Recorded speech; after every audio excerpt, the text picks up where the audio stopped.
میں پرنٹنگ کے کام سے ریلیٹڈ ہوں، تقریباً کوئی 34 سال سے ہوں میں اس فیلڈ۔ عوام پہلے سے ہی دھوکے کھا چکی ہے بہت زیادہ۔ ایک آتا ہے کہتا ہے وہ چور تھا میں ٹھیک ہوں، دوسرا آتا ہے کہتا ہے وہ چور تھا میں ٹھیک ہوں، تو عوام کو جو ہے نا بھروسہ نہیں رہا۔ تو آئیے اب ہم اپنے ماہرین سے ان کی رائے معلوم کرتے ہیں۔ پاکستان ایک جمہوری ملک ہے اور جمہوری ملکوں میں عوام حکومت کو 5 سال کے لیے منتخب کرتے ہیں تاکہ ملک چلایا جا سکے۔ نظام حکومت چلانے کے لیے حکومت کو وافر پیسہ درکار ہوتا ہے۔ یہ پیسہ ٹیکس کی وجہ سے جمع کیا جاتا ہے، اسی لیے ٹیکس ایک اہم نوعیت اختیار کرتا ہے۔ اس کی مثال اس طرح سے دی جا سکتی ہے کہ جس طرح ایک گھرانے میں 4 بھائی رہتے ہیں اور چاروں بھائی مل کے گھرانے کے اخراجات اٹھاتے ہیں۔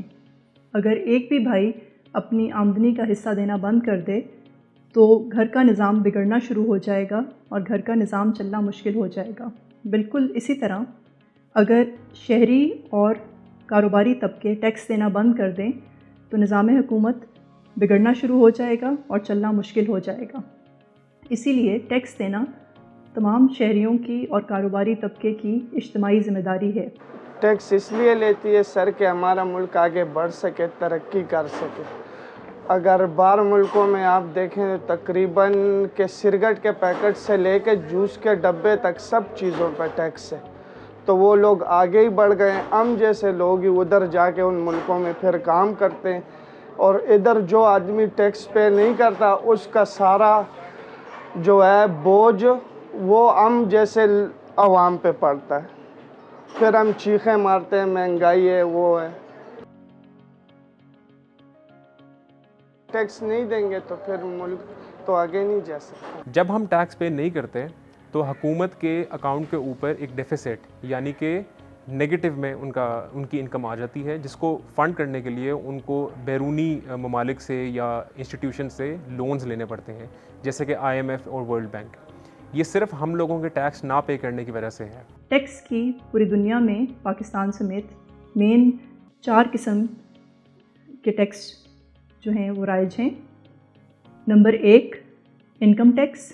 یہ وہ ٹیکس ہے جو کہ آمدنی کی مد میں کاٹا جاتا ہے۔ یہ شہریوں کی اور مختلف کاروباری طبقے کی آمدنیوں کے اوپر اس کی کٹوتی ہوتی ہے اور حکومت اس کے ذریعے فلاح و بہبود کے کام کرتی ہے۔ Number 2 general sales tax. یہ ٹیکس خریدی ہوئی اشیاء اور سہولیات کے استعمال پہ عائد ہوتا ہے اور پاکستان میں اس کا شرح تناسب تقریباً 17% ہے۔ Property tax. یہ ٹیکس زمین یا پراپرٹی کی ملکیت کے اوپر عائد ہوتا ہے اور اس کو حکومت ترقیاتی کاموں میں استعمال کرتی ہے۔ Excise tax. یہ ٹیکس درآمدی اشیاء پہ عائد ہوتا ہے اور اس کو عائد کرنے کا مقصد یہ ہوتا ہے کہ درآمدات اور برآمدات کو ٹھیک کیا جائے، ان کو بڑھایا جائے اور معیشت کو توازن میں رکھا جائے۔ پاکستان کا شمار دنیا کے ان ملکوں میں ہوتا ہے جہاں پر ٹیکس کی ادا کرنے کی شرح بہت کم ہے۔ ملکی پیداوار اور ٹیکس کی شرح کا تناسب پاکستان میں تقریباً 9.5% ہے، جو کہ کافی کم ہے۔ اگر ہم اپنے اطراف میں دیکھیں تو ہندوستان میں یہ شرح 17% ہے، جبکہ اگر ہم ایک ترقی یافتہ ملک جیسے برطانیہ کو دیکھیں تو وہاں پہ یہ شرح 35% ہے۔ 220 ملین سے زائد کی آبادی میں تقریباً 2.6% آبادی ٹیکس ادا کرتی ہے، جو کہ انتہائی کم ہے۔ اسی طرح اگر ہم مختلف طبقے اور شعبوں کی طرف سے ادا کردہ ٹیکس کو دیکھیں تو FPR جو کہ ٹیکس جمع کرنے کا ادارہ ہے پاکستان میں، اس کی رپورٹ کے مطابق زراعت کا شعبہ جس نے معیشت کے حجم میں 19% کا تناسب رکھا، اس شعبے نے تقریباً 0.33% ٹیکس ادا کیا، جو کہ انتہائی کم ہے۔